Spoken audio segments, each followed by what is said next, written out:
मास महत्व कथा पंचम अध्याय। दत्तात्रेय जी की सेवा में एक बार महिष्मती नगरी का राजा सहस्रार्जुन उपस्थित हुआ। उसने भगवान दत्तात्रेय जी को दंडवत प्रणाम करने के बाद विनयपूर्वक कहा, हे प्रभु, आप समस्त योगियों में सर्वश्रेष्ठ हैं। आप साक्षात परमात्मा स्वरूप हैं। आपने कृपा करके सभी धर्मों की मुझे जानकारी दी है। आज आप मुझे माघ मास स्नान फल की जानकारी देने की कृपा करें। महिष्मती के धर्मपरायण राजा सहस्रार्जुन की यह प्रार्थना सुनकर दत्तात्रेय जी बोले, हे नरश्रेष्ठ, आपसे पहले यह प्रश्न देवर्षि नारद ने ब्रह्मा जी से किया था। इस प्रश्न के उत्तर में ब्रह्मा जी ने नारद जी से जो कुछ कहा वह मैं तुम्हें बता रहा हूँ। ब्रह्मा जी ने कहा था, हे नारद, मासों में सर्वश्रेष्ठ माघ मास में भक्ति भाव और श्रद्धा सहित दान तथा पूजन करते हुए जो माघ स्नान नहीं करता उसका जीवन व्यर्थ है।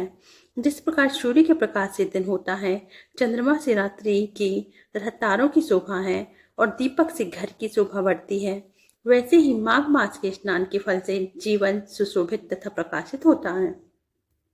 पूजा पाठ, व्रत, दान, तप इत्यादि से अधिक भगवान विष्णु को माघ स्नान प्रिय है। माघ स्नान के लिए मनुष्य को प्रस्तुत देखकर उसके समस्त पाप उसका साथ छोड़ना प्रारंभ कर देते हैं और वह मनुष्य अग्नि के समान तेजस्वी हो जाता है। प्रत्येक मनुष्य को चाहिए कि समस्त पापों से मुक्त होने के लिए, सुखी संपन्न जीवन प्राप्त करने के लिए, विष्णु भगवान की कृपा प्राप्त करने के लिए तथा अंत में मोक्ष प्राप्त करने के लिए माघ स्नान अवश्य करें। माघ स्नान का पुण्य प्रताप मनसा वाचा कर्मणा कि ये सारे पापों को उसी प्रकार जलाकर भस्म कर देता है जैसे अग्नि सूखे कष्ट को। पाप चाहे अज्ञानतावश किया गया हो अथवा जानबूझकर, माघ स्नान का फल सभी प्रकार के पापों का नाश कर देता है। धर्मात्मा, तपस्वी तथा प्रभु भक्त माघ स्नान के फल से स्वर्ग को प्राप्त करते हैं, तो पापी तथा घोर पातकी तक माघ स्नान के प्रभाव से पापों से मुक्त होकर शुद्ध हो जाते हैं। यह माघ स्नान पापियों को उद्धार करने वाला है। हे राजन, माघ मास के व्रत के विषय में मैंने जो कुछ भी आपको बताया है उसमें किसी प्रकार की शंका या अविश्वास करना पाप है। जिस प्रकार भगवान विष्णु की आराधना सभी मनुष्यों को करनी चाहिए, वैसे ही माघ स्नान भी सभी मनुष्यों को करना चाहिए। भगवान दत्तात्रेय जी ने आगे कहा, हे राजन, बाहर से इतना सुंदर दिखने वाला मनुष्य का यह सुंदर शरीर अस्थियों का स्तंभ तथा स्नायुओं का बंधन है। यह रक्त एवं मांस से युक्त है और चर्म में लिपटा है। यह शरीर अनेकों प्रकार के मलों का स्रोत है और मलमूत्र इत्यादि को धारण करने वाला है।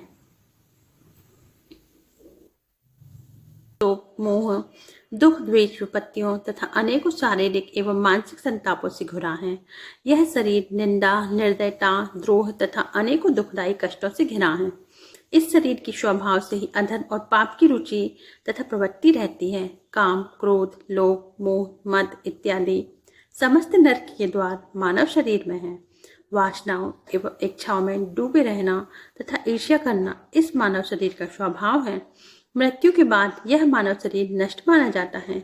इसे जला दिया जाता है अथवा भूमि में दबा दिया जाता है या जल में प्रवाहित कर दिया जाता है। यदि यह न किया जाए तो शरीर में कीड़े पड़कर इसे नष्ट कर देते हैं या यह जानवरों, पशु पक्षियों, कुत्ते, चील, कौवे, गीदड़, सियार इत्यादि का भोजन बन जाता है। ऐसे क्षणभंगुर शरीर को पाकर मनुष्य पता नहीं कितना मदान्ध हो जाता है, जो अनेकों प्रकार के पाप करता रहता है। इसलिए बुद्धिमान मनुष्य का कर्तव्य है कि इस क्षणभंगुर शरीर को पाकर माघ स्नान आदि शुभ कर्म अवश्य करे। मनुष्यों का धर्म है कि वह दान, तप, भजन, व्रत, उपवास आदि शुभ कर्म करके अपने इस लोक और परलोक को संवारने की चेष्टा करे। जो ऐसा नहीं करते वे अपने लोक परलोक दोनों ही बिगाड़ते हैं और नरकों में जाकर यातनाएं भोगते हैं। जीवन का सार तत्व समझाते हुए दत्तात्रेय जी ने आगे कहा, हे राजन, विष्णु भक्ति से हीन ब्राह्मण को मृतक सम्मान ही समझना चाहिए। विष्णु भक्ति से रहित मनुष्य कीट पतंगों के समान है। इसका जन्म लेना व्यर्थ ही जाता है। छल से युक्त धर्म, क्रोध से युक्त तप, दृढ़ता से रहित ज्ञान तथा अभिमान और अविश्वास से युक्त शास्त्र श्रवण इत्यादि सभी व्यर्थ हैं। भक्ति और आस्था से रहित गुरु और ब्रह्मचारी समाप्त हो जाते हैं। केवल अपने लिए बनाया गया भोजन व्यर्थ है और कृपण का धन भी व्यर्थ है। इसी तरह अभ्यास रहित विद्या भी व्यर्थ है। हे राजन, क्रोध से ज्ञान का नाश होता है और चित्त अशांत तथा व्यग्र होने से जब तब व्यर्थ जाते हैं। कृपण का धन व्यर्थ जाता है और निर्धनता के कारण मन में उत्पन्न इच्छाएं व्यर्थ जाती हैं। इसी प्रकार पवित्र तथा धार्मिक जीवन व्यतीत न करने वाले मानव का जीवन व्यर्थ जाता है। दत्तात्रेय जी आगे बोले, हिंसक, क्रूर, स्वर्ण चुराने वाले, ब्रह्म हत्या करने वाले, पर स्त्री गमन करने वाले और मद्यपायी, ये सब के सब महापातकी हैं। इनकी संगत में रहने वाले भी पाप के भागी बनते हैं। हे राजन, यदि ये महापातकी भी नियम पूर्वक माघ स्नान करें और पुण्य दान करते हुए धर्म और सत्य का आश्रय लेकर जीवन व्यतीत करें, तो ये महापातकी भी पापों से मुक्त होकर स्वर्ग को प्राप्त करते हैं। भगवान विष्णु ने स्वयं कहा है कि यदि ब्रह्मघाती, हिंसक, हत्यारे इत्यादि सभी प्रकार के महापापी भी यदि सूर्य उदय के पूर्व ही माघ स्नान करें, तो उन्हें भी हम सब पापों से मुक्त कर देते हैं।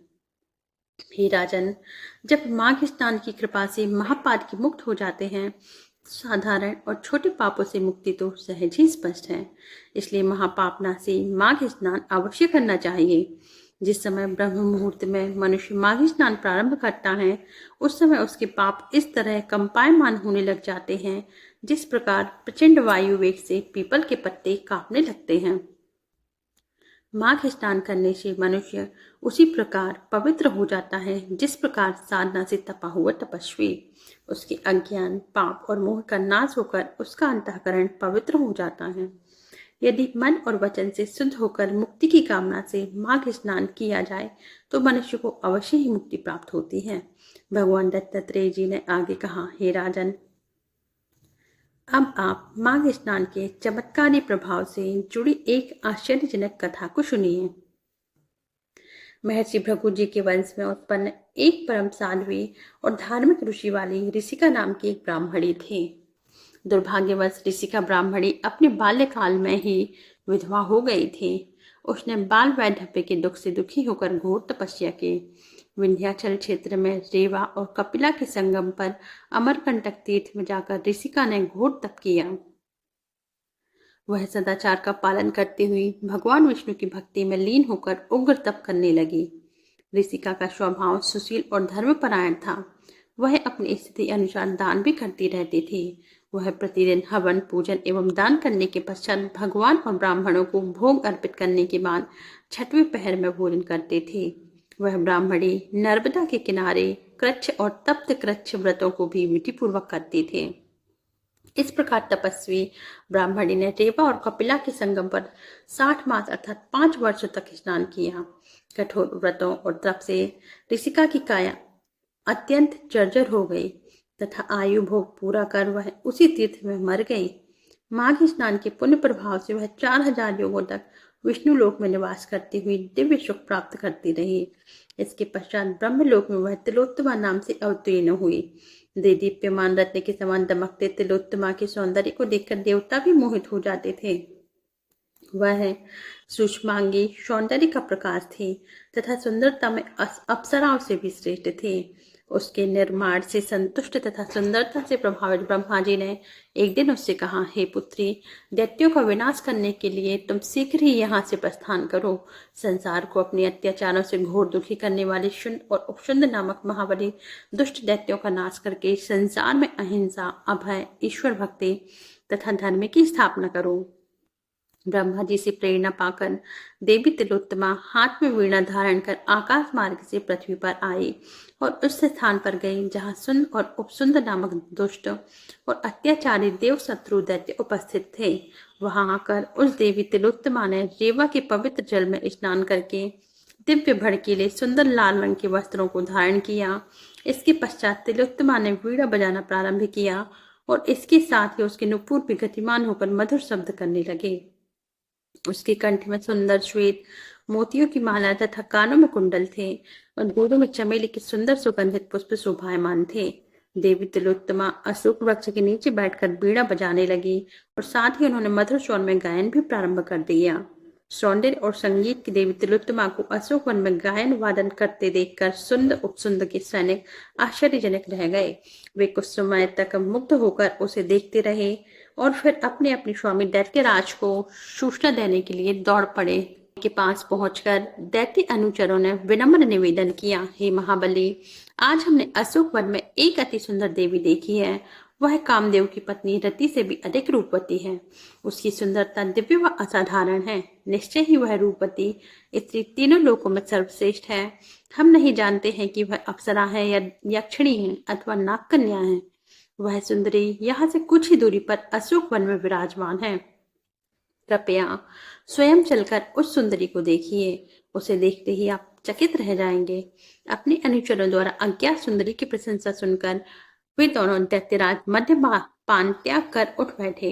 दोनों दैत्यों ने अपनी अपनी लोहे की गदाएं कंधे पर रखी तथा तीव्र गति से चलते हुए उस स्थान पर पहुंचे जहां देवी तिलोत्तमा उन दोनों दैत्यों का वध करने के लिए पहले से विराजमान थे।